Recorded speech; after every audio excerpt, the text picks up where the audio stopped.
सारी साहब, साबिक़ आमिर हैदराबाद, रफ़त साहब, गुलफाम साहब और तमाम मोअज़्ज़िज़ हाज़रीन इकराम, मैं सबसे पहले आप तमाम का शुक्रिया अदा करता हूं कि आपने अपना कीमती वक्त निकालकर आज के जलसे आम में शिरकत की।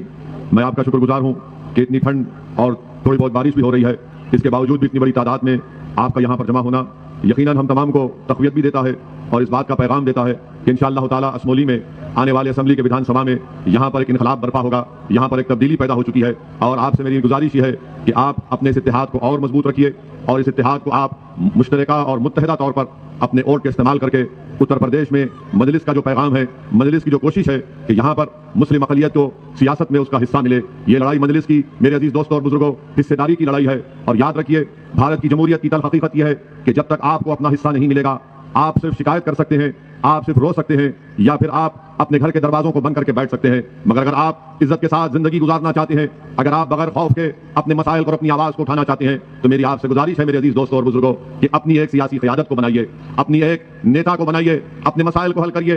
पिछले 60 साल से आपने मुख्तलिफ सियासी पार्टियों को वोट दिया, आपने कांग्रेस का साथ दिया, आपने चरण सिंह की लोकदल का साथ दिया, आपने मुलायम सिंह का साथ दिया, आपने बहुजन समाज पार्टी का साथ दिया। मेरे अजीज दोस्तों और बुजुर्गों, मुझे आज आप कहने की इजाजत दीजिए कि आपने सबका साथ दिया, मगर 60 साल में आपने अपने खुद का साथ नहीं दिया। असदुद्दीन ओवैसी उत्तर प्रदेश की सरजमीन को अपनी शोहरत में इजाफा करने के लिए नहीं आया है, मैं यहाँ पर अपनी अना की तस्कीन के लिए नहीं आया हूँ, मैं यहाँ पर अपनी तकारीर के जरिए आपसे वाह हासिल करने के लिए नहीं आया हूँ। मेरे अजीज दोस्तों और बुजुर्गों, मेरे गयूर नौजवानों, मेरी इज्जतदार माँ और बहनों, मेरे दिल का हाल मेरा अल्लाह जानता है। मैं अगर यहाँ पर आया हूँ तो आपको नेता बनाने के लिए आया हूँ, आपकी हिस्सेदारी की लड़ाई लड़ने के लिए आया हूँ, आपको मान सम्मान मिले, आपकी जान की कीमत और आपकी जिंदगी की अहमियत दुनिया को मालूम हो जाए। मैं ये काम करने के लिए और मेरे तमाम मजलिस के रुफ़ा यही काम करने के लिए आए हैं। याद रखिए, अगर आप वो दिल फरेब सेकुलरिज्म की बातों में दोबारा अगर आपको फुसलाया जाएगा, याद रखो उत्तर प्रदेश के मुसलमानों, ये सेकुलरिज्म के नाम पर जिस तरह हम छोटे बच्चों को खिलौना देकर उनका दिल बहलाते हैं, पिछले 50 साल से मुसलमानों को सेकुलरिज्म की झूठे और दिल फरेब बातों पर हमारे पास खिलौने के तौर पर देकर हमको पीछे कर दिया गया, हमसे इंसाफ नहीं किया गया। मेरे अजीज दोस्तों और बुजुर्गों,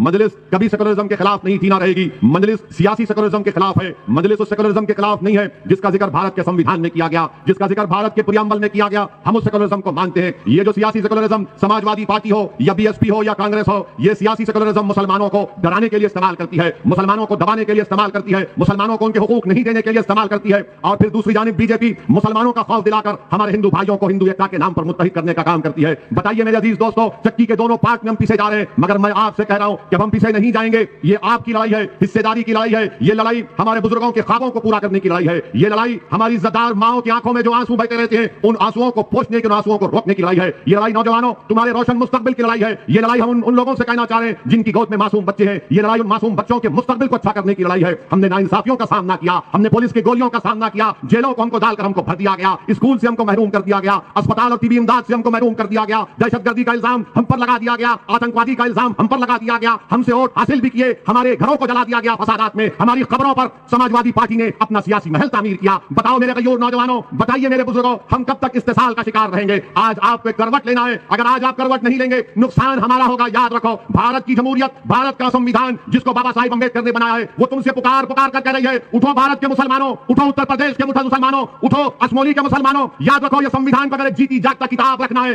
तो तुमको अपने हक के लिए लड़ना पड़ेगा। आपने सबका साथ दिया, बताओ हमने क्या हासिल किया? हमने क्या हासिल किया?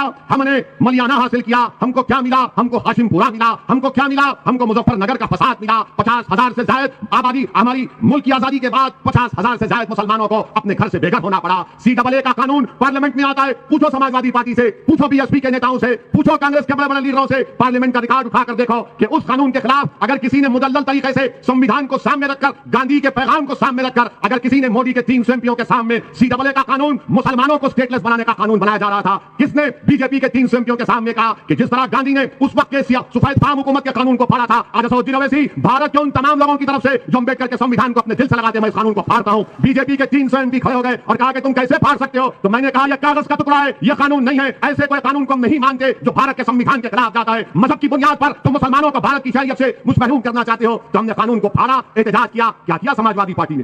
क्या किया बीएसपी ने? क्या किया कांग्रेस ने? कानून मुझे हमारे मुल्क से बेदखल करने के लिए बनाया जा रहा था। आज मजलिस पर इल्जाम लगाया जाता है कि मजलिस इत्तेहादुल मुस्लिमीन फिरका परस्त पार्टी है, मजलिस फिरका परस्ती को बढ़ाती है। मैं आपको बताना चाहता हूं कि जब 2019 जून में अमित शाह ने बीजेपी की सरकार की तरफ से कानून लाए, जिस कानून का नाम वो मनहूस काला कानून है, उसका नाम UAPA है। अमित शाह ने कानून में तरमीम करके कह दिया कि दिल्ली में बैठा हुआ एक एनआईए का इंस्पेक्टर असमोली में कोई भी शख्स को टेररिस्ट घोषित कर दे सकता है बगैर कोर्ट के फैसले के। किसने उस कानून की तायीद की? समाजवादी ने तायीद की, कांग्रेस ने तायीद की। बताइए किसने उस कानून के खिलाफ वोट किया? किसने? बीजेपी के 300 एमपी हैं, मैं जानता था कि मेरे मुखालिफत में वोट देने के बावजूद भी कानून पास हो जाएगा, मगर मैंने बीजेपी के इस काले कानून के खिलाफ वोट इसलिए दिया ताकि 100 साल के बाद जब तुम में से कोई नौजवान पार्लियामेंट में जाएगा तो वो शिकायत तो नहीं करेगा कि उस वक्त जो मुसलमान थे उन्होंने जालिम का साथ दिया, बल्कि मजलूम की आवाज बनकर हक को बुलंद किया। हमने कानून के खिलाफ वोट दिया। ये समाजवादी पार्टी, कांग्रेस पार्टी जो ठेका लेकर बैठे हुए हैं, इनके साथ चले जाओ तो सेकुलर, इनकी गुलामी करो तो सेकुलर, इनके जनसभा में दरी बिछाओ मुसलमान तो सेकुलर, इनके मंच पर मुसलमान को ढकेल दो तो सेकुलर, और मुसलमान को दबा दो तो सेकुलर। अरे याद रखो, मुझे तुम्हारे सर्टिफिकेट की जरूरत नहीं, मैं अपनी जूती पर तुम्हारे सर्टिफिकेट को नहीं रखता हूं। भारत का मुसलमान हूं, अव्वल दर्जे का शहरी हूं, मैं किसी से कम नहीं, ना मुझसे कोई बड़ा नहीं, मैं सबके बराबर हूं और सबके बराबर मुझसे सलूक किया जाना चाहिए। यह मजलिस का पैगाम है। मगर जो लोग हमको फिरकापरस्त कहते हैं, क्योंकि आपने तायीद की पार्लियामेंट में, आपने तायीद की, कांग्रेस ने राज्यसभा में तायीद की, इस कानून के तहत 120 दिन बगैर किसी के चार्ज के जेल में रखा जा सकता है। आपने तायीद की, आपने मदद की अमित शाह की, और जब यूपी का चुनाव आ रहा ओवैसी के ऊपर उंगलियां उठाते हैं, ओवैसी को तनकीद करते हैं। बताओ तुम्हारा क्या पोजीशन था उस वक्त? नहीं बताएंगे। क्या बोलेंगे? नहीं, देश के हित में हमने वोट दिया। क्या देश के हित में कि बच्चे जो दिल्ली में CAA का एहतजाज किए, आज भी हमारी बहनें जेलों में, हमारी बेटियां 1-1 साल 12-12 महीने UAPA के कानून में जेल में है। क्यों जेल में? क्योंकि समाजवादी पार्टी और कांग्रेस ने मिलकर अमित शाह के लाए हुए कानून की तायीद की। आप फैसला कर लो कौन बी टीम है, कौन तुम्हारे वोटों का सौदा कर रहा है, कौन तुम्हारे नौजवानों को जेल में डाल रहा है, कौन मिलकर कानून बनाते हैं। मेरे अजीज दोस्तों और बुजुर्गों, इन बातों को बताने का मकसद यह है कि आप में शऊर जब बेदार हो जाएगा, जब सच्चाई आपके सामने बयान किया जाएगा, तो यकीनन मुझे यकीन है कि अल्लाह उस सच्चाई को आपके दिल में डालेगा। असदुद्दीन ओवैसी की तकरीर से दिल नहीं हिल जाते, बल्कि अल्लाह के हुक्म से दिलों में मोहब्बत पैदा होती है। और मुझे यकीन है कि अल्लाह मोहम्मद मुस्तफा सल्लल्लाहु अलैहि वसल्लम के सत्ते में, कमली वाले के सत्ते में आप तमाम के दिलों में मजलिस की मोहब्बत को डालेगा, और वो मोहब्बत हमारी वोट और कामयाबी में तब्दील होगी। मेरे अजीज दोस्तों और बुजुर्गों, ट्रिपल तलाक का कानून लाया गया। क्या तकरीर हुई समाजवादी पार्टी की तरफ से? उठाकर पढ़िए अखिलेश यादव की तकरीर को। ट्रिपल तलाक में कानून आया, ट्रिपल तलाक का, वो बात कर रहे हैं मैंने यूपी में इतनी बड़ी रोड बना दी, कानून बन रहा ट्रिपल तलाक का। बोले कि मैं तो वो रोड बनाया, कानून पे नहीं बात किए, पतली गली से निकल गए बच के। मोदी को नाराज नहीं करना है। मुझ पर हमारी जमात पर इल्जाम कि 2019 के लोकसभा के चुनाव से पहले जनाब मुलायम सिंह यादव साहब ने पार्लियामेंट में खड़े होकर नरेंद्र मोदी को आशीर्वाद दिया और कहा कि तुम दोबारा देश के प्रधानमंत्री बन जाओ। अगर मैं बोलता वो बात, तो ये समाजवादी पार्टी में जो अपना ईमान बेचकर बैठे हुए, वो बोलते ओवैसी को खबर की जगह नहीं देंगे हम।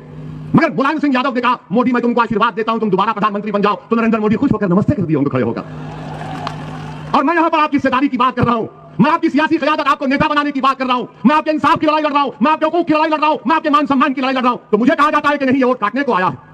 वोट काटने नहीं आया। 2019 के लोकसभा के चुनाव में सपा और BSP मिलकर लड़े, सिर्फ 15 MP जीते। क्यों जीते? 75% तो मुसलमान वोट दिए, CS का डेटा है। आजम खान जीते अपनी ताकत की वजह से, शफीकुर रहमान बर्क जीते अपनी ताकत की वजह से, समाजवादी की वजह से नहीं जीते। आपने वोट दिया आजम खान को, शफीकुर रहमान बर्क को, SC हसन को, मगर ये बोलेंगे नहीं हमने जिताया। तुम कहां जीते? अगर तुम्हारे वोट पड़ जाते तो तुम 15 क्यों जीते सपा और BSP वाले? अगर अखिलेश जीते आजमगढ़ से तो मुसलमानों के वोटों की खैरात की वजह से जीते वैसे सांसद। मेरे अजीज दोस्तों और बुजुर्गों, मुझ पर इल्जाम लगाने वालों, तुम्हारे एक एक इल्जाम का जवाब दे सकता हूं, तुम मेरे एक एक दलील का जवाब नहीं दे पाओगे। तुम मुस्लिम वोट को हासिल करते हो अपनी क़यादत को बनाने के लिए, अपने सियासी महल को तामीर करने के लिए, वोट तो मुसलमानों का लेते हो, बीजेपी का डर गला दिखाकर, ओवैसी का नाम लेकर, मगर मुसलमानों से तुमने क्या इंसाफ किया? अभी इलेक्शन नहीं हुआ, अलीगढ़ में जनसभा जलसा हुआ, जयंत चौधरी डाइस पर है, वहां का समीरुल्लाह MLA जैसा हाथ उठाए तो बीच में आए तो जयंत चौधरी साहब ने उसको ढकेल दिया। देखा ना आपने वीडियो? वो कितने लोगों ने देखा? हाथ उठाओ। कैसा लगा आपको? अच्छा लगा? दिल को तकलीफ हुई? दिल को तकलीफ हुई नहीं हुई? किसने उसका जवाब दिया? हम उसका जवाब दिए और हमने कहा कि ज़मीरुल्लाह को तो जाना ही नहीं चाहिए था, ज़मीरुल्लाह को हमारे मंच पर आना था, हम उनको नेता मानकर उनके पीछे काम करने के लिए तैयार हैं। तो क्या हुआ? हमारे बोलने के बाद जयंत चौधरी के लोग ज़मीरुल्लाह के घर को दौड़ते गए कि भैया माफ कर दो, भैया माफ कर दो, हमको अंदाजा नहीं था कि ओवैसी भी अपनी सभा में इसका जिक्र कर देगा। अभी चुनाव नहीं हुए, अभी हमने खाली बोला तो घर पर भाग रहे। इंशाल्लाह जब असमौली से यहां से मजलिस का विधायक कामयाब होगा तो तुम्हारे घर के सामने कासा आकर भीख मांगेंगे कि हमको माफ कर दो, हमको माफ कर दो, हमने तुमसे नाइंसाफी की थी।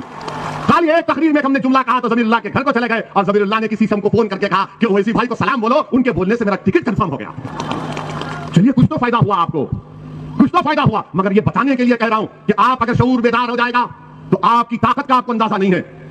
उत्तर प्रदेश में मुसलमान 19% है और आपको मालूम मेरे अजीज दोस्तों और बुजुर्गों 71% मुसलमान ऐसे हैं, या फिर 15 साल के ज्यादा 70% मुसलमान ऐसे हैं जो प्राइमरी लेवल तक तालीम हासिल नहीं किए।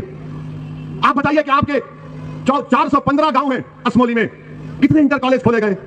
मोहतरमा विधायक को माशाल्लाह मैं उनको मुबारकबाद देता हूं पिंकी यादव को कि आपने असमोली के मुसलमानों को और दलितों को बता दिया कि आप सिर्फ यादवों का काम करती है, मुसलमान और दलित का काम नहीं करती। आपका शुक्रिया। आपने ये 5 साल में बल्कि 10 साल में आपने दिखा दिया। मगर अब सुन लो समाजवादी के दलों, सुन लो मेरी बात को। कल तक तुम कहते थे कि कोई विकल्प नहीं है, कोई अल्टरनेटिव नहीं है। अब विकल्प के तौर पर एक मर्द मुजाहिद की पार्टी आपके दरमियान में लड़ेगी आपके लिए इंशाअल्लाह ताला। अब आपको डर कर नहीं, मैं तो असमौली के हमारे दलित भाइयों से भी हाथ जोड़कर अपील कर रहा हूं, आइए मजलिस का साथ दीजिए। मुसलमान और दलित मिलकर इंशाअल्लाह ताला असमौली से बीजेपी को कामयाब होने से रोकेंगे। समाजवादी नहीं रोक पाएगी यहां पर बीजेपी को, समाजवादी पार्टी यहां पर नहीं रोक पाएगी। मेरे अजीज दोस्तों और बुजुर्गों, फिर हम पर इल्जाम लगता कि हम फिरका परस्ती भड़काऊ भाषण देते हैं। कौन सा भड़काऊ भाषण देते हैं? अगर मैं मजलूम की बात करूंगा, अगर मैं इंसाफ की बात करूंगा, तो भारत के संविधान में तो यही लिखा गया ना, राइट टू इक्वालिटी, बराबरी की बात फंडामेंटल राइट है। भारत के संविधान में प्रियम्बल में बाबा साहेब अम्बेडकर ने लिखा लिबर्टी, इक्वालिटी, फ्रेटर्निटी, जस्टिस। ये कैसे हासिल होगा? फिर खाली तकरीर से हासिल होगा नहीं, और डालकर अपनी क़यादत को बनाकर अपना हिस्सा लेकर लिबर्टी, इक्वालिटी, फ्रेटर्निटी, जस्टिस को हासिल किया जा सकता है। ये शऊर आपके अंदर पैदा होना जरूरी है। और मेरे अजीज दोस्तों और बुजुर्गों, अभी हमको बताया गया कि लॉकडाउन में इसी गांव में मस्जिद के इमाम साहब को हजरत पुलिस ने, मोहब्बत से बोलते हैं हम, हजरत पुलिस ने इमाम साहब को जोरकोप किया, मारा। मोहतरमा विधायक को फोन गया तो उन्हें कहा मैं कुछ नहीं कर सकती, मार खाओ, मैं कुछ नहीं कर सकती। जब हमारे बुजुर्ग पर लाठी पड़ रही थी, उनको जोरकोप किया जा रहा था, मारा जा रहा था, जब आप ऐसे वक्त में मदद करने नहीं आए, अब चुनाव आएगा तो बोलेंगे दे दो बाबा अल्लाह के नाम पे हमको वोट दे दो। अरे ये तो क्लासिफाइड भिखारी है ये लोग। दे दो बाबा अल्लाह के नाम पे दे दो, सेकुलरिज्म के नाम पे दे दो बाबा, बाबा दे दो हमको, हमें छोड़ दो, माफी माफ कर दो, हम आपके पैर छूते हैं। और मुसलमान जज्बाती है, वो देख के बोलेगा यार, आंसू निकलता है ना, हमको जज्बात में आ जाते हैं। माशाल्लाह से इतना गोश्त खाते हैं कि जज्बाती हो जाते हैं। और खाना भी चाहिए, प्रोटीन, ताकत बनती है। देता तो कोई नहीं बाबा, ना ये मुख्यमंत्री बाबा देते, ना वो हमारे प्रधानमंत्री मोदी जी देते, मगर जज्बात होश के साथ, जज्बात अपनी औलाद के साथ, जज्बात अपने मुस्तकबिल के साथ, जज्बात इन इंसाफी के खात्मे के लिए, जज्बात में आकर जालिम का साथ नहीं देना, जज्बात में आकर उसका साथ नहीं देना जिसने आपका इस्तेसाल किया, जज्बात में आकर उसका साथ नहीं देना जिसने आपको खिलौने देकर आपकी पीठ में खंजर घोंपा। जज्बात के साथ अपनी पार्टी मंजिल को कामयाब करिए, यह सही जज्बात है। मेरे अजीज दोस्तों और बुजुर्गों, फिर यहां पर हमको यह भी दिया गया कि इस गांव में बहुत पहले कॉलेज था, कॉलेज बंद हो गया। क्यों बंद हुआ? क्या मैंने बंद किया? क्या हमने बीजेपी से सौदा कर लिया कॉलेज बंद कर दो? हमको तालीम से महरूम कर देते हैं, फिरका परस्ती का इल्जाम मुझ पर लगाते हैं। बताओ आप, उत्तर प्रदेश में कितने मुसलमानों के पास 5 एकड़ जमीन है? उत्तर प्रदेश में कितने मुसलमानों के पास 5 एकड़ जमीन है? आपको मालूम कितने मुसलमानों के पास होगी 5 एकड़ जमीन? 2% भी नहीं है। 1.70% मुसलमानों के पास 5 एकड़ जमीन है, 2% भी नहीं है। और ये लोग आकर बोल रहे हो ओवैसी की बात का यकीन मत करो। मैं चैलेंज कर रहा हूं, तुमने हमको इन तमाम चीजों से महरूम कर दिया। ओवैसी हक दिलाने की बात कर रहा है, ओवैसी इंसाफ की बात कर रहा है, तो इनके पेट में दर्द हो रहा है, इनके पेट में दर्द हो रहा है। और फिर अजीज दोस्तों, जो मुझे आकर सेकुलरिज्म का पाठ पढ़ाते हैं, मैं उनसे कह रहा हूं मुझे अपना पाठ मत दो, मुझे तुम्हारा ज्ञान मत दो। मैं बीजेपी से पूछना चाह रहा हूं, मैं आरएसएस के मोहन भगवत से पूछना चाह रहा हूं, मैं नरेंद्र मोदी देश के प्रधानमंत्री से और अमित शाह देश के होम मिनिस्टर से पूछना चाह रहा हूं, जो बार बार ये कहते हैं मुसलमान में इंतहा पसंदी बढ़ रही है। बोलते हैं ना, मुसलमान रेडिकलाइज हो रहा है, अंग्रेजी का वर्ड, हिंदी में कट्टरता कहते हैं उसको, कहते हैं ना। जहां दाढ़ी दिखी वो कट्टरता आ गई इसमें, जहां नारे तकबीर बोलो अल्लाहू अकबर, तो बोलेंगे यार ये तो कट्टरता की बात करता है। और मोदी जी यूं यूं करके नारे मारेंगे तो कुछ भी नहीं। अब हम ये जानना चाह रहे हैं कि जो धर्म संसद के नाम पर उत्तराखंड हरिद्वार में और छत्तीसगढ़ रायपुर में क्या कहा गया था? कौन थे वो लोग? कट्टरता, रेडिकलाइजेशन, इंतहा पसंदी किस पे बढ़ रही है? आपने तो मुसलमानों को कह दिया रेडिकलाइज, मगर ये कौन लोग हैं बताओ जो रायपुर में खड़े होकर कहते हैं कि इंसानियत को बचाना है तो मुसलमानों को खत्म कर दो। याद रखो, हमको खत्म करने वालों, हम रसूलुल्लाह सल्लल्लाहु अलैहि वसल्लम की उम्मत है, हम कमली वाले की उम्मत है। और रसूलुल्लाह सल्लल्लाहु अलैहि वसल्लम ने अपनी ज़बान मुबारक से इरशाद फरमाया था, काबतुल्लाह को देखकर कहा, कहे काबा मेरी उम्मत की अज़मत तुझसे बढ़कर है, हम नहीं मिटने वाले, हमसे ज़माना ज़माना नहीं तो ज़माना नहीं। याद रखो, हमको मिटाएंगे, भारत के संविधान को मिटाएंगे। मुसलमान को मिटाने की बात करने वाले अम्बेडकर के संविधान के दुश्मन है, ये भारत के दुश्मन है। मैं मुसलमान हूं मगर मुझे इस वतन से मोहब्बत थी है और रहेगी।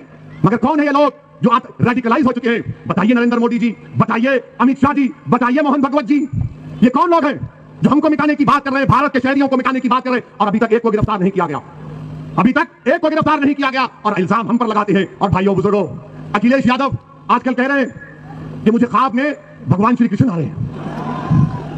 बीजेपी वाले मर्यादा पुरुषोत्तम राम का नाम लेकर पुकारती, ये राम को देखते हैं, वो कृष्ण भगवान को ख्वाब में देखते हैं, और अखिलेश को बुलाकर कह भी दिया कि तुम मुख्यमंत्री बन रहे हो। फिर तो इलेक्शन की जरूरत ही नहीं है, आप जाइए राजभवन जाइए, बोलिए कि भगवान ने आकर ख्वाब में कह दिया मुझे बना दो मुख्यमंत्री। मगर अखिलेश यादव सुनो, मेरे ख्वाब में असमोली के गरीब मुसलमान आकर मुझसे कह रहे हैं कि अब तुमको वोट नहीं देंगे इंशाअल्लाह ताला। मेरे ख्वाब में मुजफ्फरनगर के वो मजलूम मुसलमान जो अपने घरों से बेघर हो गए आकर कह रहे हैं कि कोई तो हमारी हक की आवाज बुलंद करो। मेरे ख्वाब में यह है कि इंशाअल्लाह उत्तर प्रदेश की विधानसभा में मजलिस के विधायक जीत कर जाएंगे और उस विधानसभा के दरों दीवार को नारे तकबीर और अम्बेडकर जिंदाबाद के नारों से बुलंद करेंगे इंशाअल्लाह ताला। मेरे अजीज दोस्तों और बुजुर्गों, संविधान की इज्जत, संविधान की अजमत को बचाना है तो आपको इन तमाम चीजों पर गौर करके फैसला लेना है। ये क्या बात है कि जो 50,000 है वो 1,37,000 का के ऊपर हुकूमत करें, विधायक बनाएंगे? हमसे बड़ा कौन सेकुलर है फिर? क्या तुमने अकीलुर रहमान कोर्ट नहीं दिया, मोहतरमा कोर्ट दिया? क्यों दिया? कि कल तक कोई विकल्प नहीं था, आज आपके पास एक विकल्प है। और ये तमाम सेकुलर पार्टियां कैसी है मालूम आपको? आपको गांधी जी का 3 बंदरों का किस्सा सुना होगा, आपने सुना होगा ना? वो तो जापान की 17 सेंचुरी की बात है जहां से निकला था ये। एक बंदर आंख बंद कर लेता है, एक बंदर मुंह बंद कर लेता है, एक बंदर कान बंद कर लेता है। आप अकेले से कहिए अरे भैया मुजफ्फरनगर के कान में इंसाफ नहीं हुआ, आंख बंद कर लिया। आप अकेले से कहिए कि भैया हरिद्वार में समाजवादी पार्टी है, हमको मारने की बात कर रहे हैं। कांग्रेस से कहिए कि रायपुर में आपकी सरकार ने कैसे फंक्शन करने दिया, तो कांग्रेस अकेले कान में उंगली डाल लेंगे, जबान को बंद कर लेंगे। अरे ये कैसे 3 बंदर तुम बैठे हो? याद रखो, इन 3 बंदरों को पहचानना है जो आंख बंद कर लेते दलित और मुसलमान पर जब नाइंसाफी होती है, जब दलित और मुसलमान के इंसाफ की बात होती है तो अपनी जबानों पर हाथ रख लेते हैं। जब हम पुकारते हैं मदद के लिए कि मौलाना को मारा जा रहा है, पुलिस आओ बचाओ, तो कान में उंगली डालकर अपने फोन को बंद कर लेते हैं। मेरे अजीज दोस्तों और बुजुर्गों, मुत्तहिद हो जाओ, अपनी पार्टी का साथ दो। भारत की जमहूरियत को मजबूत अगर करना है, उत्तर प्रदेश में आपको अपनी आवाज को और अपने हिस्से को हासिल करना है, तो इस हिस्सेदारी की लड़ाई में आप शामिल हो जाइए। इस हिस्सेदारी की लड़ाई में आप शामिल हो जाइए। मजलिस यही चाहती है कि तमाम लोगों को उनका इंसाफ मिले। मैं यहां पर CAA के कानून के खिलाफ जो संभल में एहतजाज हुआ था, मैं अल्लाह से दुआ करता हूं कि अल्लाह सुब्हानहू व तआला शेरोज उस्मानी को और मोहम्मद बिलाल को अल्लाह उनकी मग़फ़िरत करे। ये शहीद है, ये मुर्दा नहीं है, याद रखो। इनको गोली मारकर इनकी जान ले ली गई, ये शहीद है, हम इनको शहीद मानते हैं। और अल्लाह ने कुरान में फरमा दिया कि इनको मुर्दा मत कहो, इनको ग़िज़ा मिलती, तुमको इस बात का अंदाजा नहीं है। अल्लाह इनकी मग़फ़िरत फरमाए, अल्लाह हमारे दिलों को मिला दे नबी करीम सल्लल्लाहु अलैहि वसल्लम के सदक़े तुफ़ैल में। मेरी आप तमाम से फिर से गुजारिश है कि मुत्तहिदा तौर पर असमोली के विधानसभा में आप मजलिस का साथ देंगे नहीं देंगे? क्या आप तमाम लोग मजलिस का साथ देंगे? तो मेरे साथ हाथ उठाकर नारा लगाइए, नारे तकबीर, नारे तकबीर, नारे तकबीर, नारे तकबीर। अस्सलाम वालेकुम व रहमतुल्लाहि व बरकातुहू।